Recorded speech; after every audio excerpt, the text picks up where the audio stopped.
আজকে শিশু নির্যাতন ও ধর্ষণের প্রতিবাদে মানববন্ধনে উপস্থিত ঈদগড়ের আপামর জনসাধারণ এবং মিডিয়া কর্মী, সাংবাদিক ভাইয়েরা এবং প্রশাসনের ভাইয়েরা, আসসালামু আলাইকুম ওয়া রাহমাতুল্লাহি ওয়া বারাকাতুহু।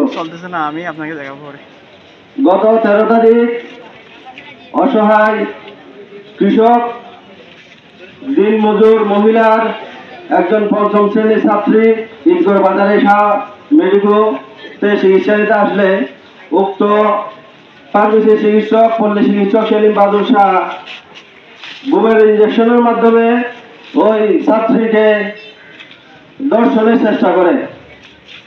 এই বিষয়ে রামু থানায় মামলা হয়েছে। এখনো পর্যন্ত ওর আসামি গ্রেপ্তার হয়নি। কেন আজকের এই মানববন্ধনের পক্ষ থেকে, ঈদগড়ের আপামর জনসাধারণের পক্ষ থেকে অপরাধীকে গ্রেপ্তার করার উদাত্ত আহ্বান জানাচ্ছিলাম। ছাত্র জীবনে সাথে জুতা মেরে আমি রেস্ট করছিলাম, মাত্র 6 ঘন্টাতে পাইছিলাম, আমাদেরকে রাখতে পারি নাই। ইনশাআল্লাহ আপনাদের সচেতন হতে হবে। এটা অতীত, আপনারা যারা নতুন প্রজন্ম আছেন আপনাদের সচেতন হতে হবে। অন্যায় দেখবেন, সেটা বিএনপি বলে কথা নাই, জামাত বলে কথা নাই, আওয়ামী লীগ বলে কথা নাই, কোন দলের জেনে দেওয়ার দরকার নাই। সারা টাকা কুড়িতে বাইরে জুলাবে, লোক খাবেন, পারবেন না? পারবেন কিনা? নাকি ছোট করে ঘুমাবেন বালিষ্ট খাইছেন আরো মানুষ দিয়ে? এইগুলো আপনারা করবেন না।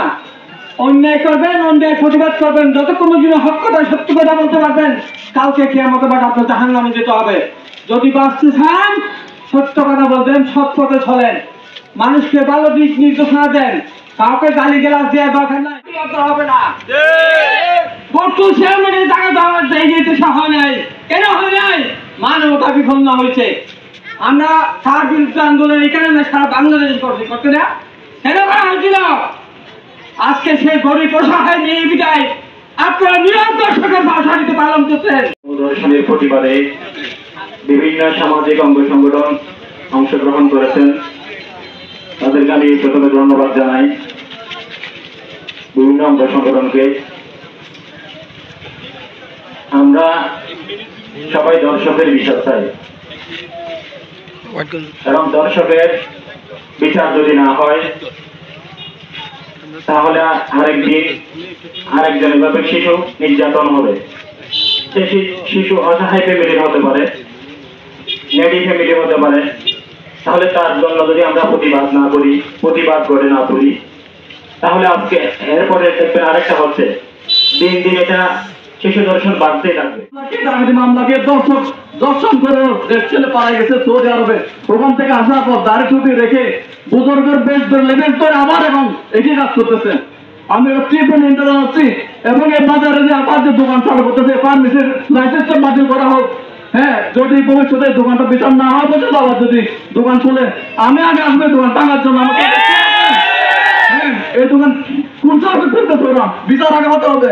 ও মাসুম বাচ্চা, ক্লাস 5 এর মেয়ে, সবার তো মা বোন আছে, হ্যাঁ বাচ্চা আছে, আর জ্বরটা হলে কি হবে?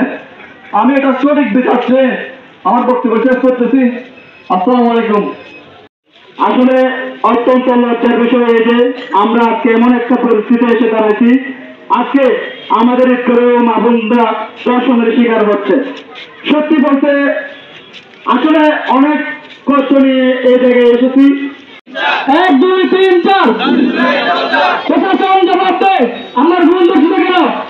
প্রশাসন জবাব দে, আমার বোন দোষিত কেন? প্রশাসন জবাব দে, আমার বোন দোষিত কেন? আমার বোন দোষিত কেন? প্রশাসন জবাব দে, আমার বোন দোষিত কেন? প্রশাসন জবাব দে। বিচার চাই, বিচার চাই, দর্শকের বিচার চাই, বিচার চাই, বিচার চাই, দর্শকের বিচার চাই, দর্শকের বিচার চাই, বিচার চাই, বিচার চাই। আমার সোনার দাম নাই, দর্শকের দায় নাই, আমার সোনার দাম নাই, দর্শকের দায় নাই, আমার সোনার দাম নাই, দর্শকের দায় নাই, দর্শকের দায় নাই, আমার সোনার দাম নাই, দর্শকের দায় নাই, আমার সোনার দাম নাই। ধন্যবাদ সবাইকে। ধন্যবাদ। বিরুদ্ধে লড়াই করো, লড়াই করো, দর্শকের বিরুদ্ধে লড়াই করো। বাংলায় দর্শকের দায় নাই, এক হও লড়াই করো, দর্শকের বিরুদ্ধে, দর্শকের বিরুদ্ধে এক হও লড়াই করো, এক হও লড়াই করো। দায় নাই, আমার সোনার